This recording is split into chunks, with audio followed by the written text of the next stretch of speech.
আমি যেভাবে বাসায় চাইনিজ মিক্স ভেজিটেবল রান্না করি আপনাদের সাথে ছোটো করে শেয়ার করব।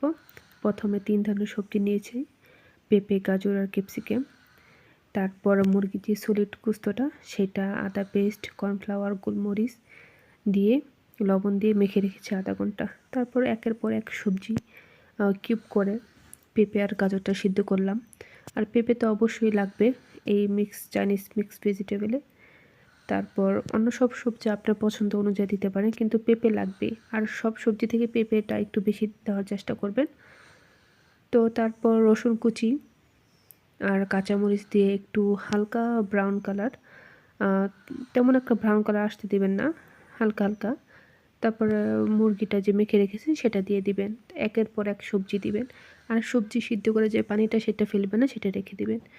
তো আমি এখানে অবশ্যই রেসিপি বলতে আসিনি, আমি যেভাবে রান্না করি সেভাবে আপনাদের জানালাম।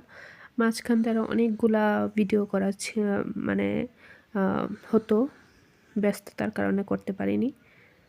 তো আবার যারা বুঝার তারা তো অবশ্যই বুঝবেন। তারপর কেচাপ, সয়া সস, গোলমরিচ এটা একটু একটু করে দিয়ে দিলাম। তারপর লাস্টে নামানোর কিছুক্ষণ আগে কর্নফ্লাওয়ার একটু গুলিয়ে সেটা দিয়ে দিলাম।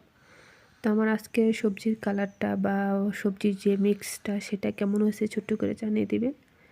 তো আমি এইভাবে সবজি রান্না করি, আমার বাসায় সবাই পছন্দ করে। বাচ্চারা, হাজব্যান্ড দুজনেই খুব খেয়ে বলে খুব মজা হয়। আপনারা চাইলে ট্রাই করতে পারেন। তো আজকে এ পর্যন্তই। সবাই ভালো থাকেন, সুস্থ থাকেন। আমার ফ্যামিলি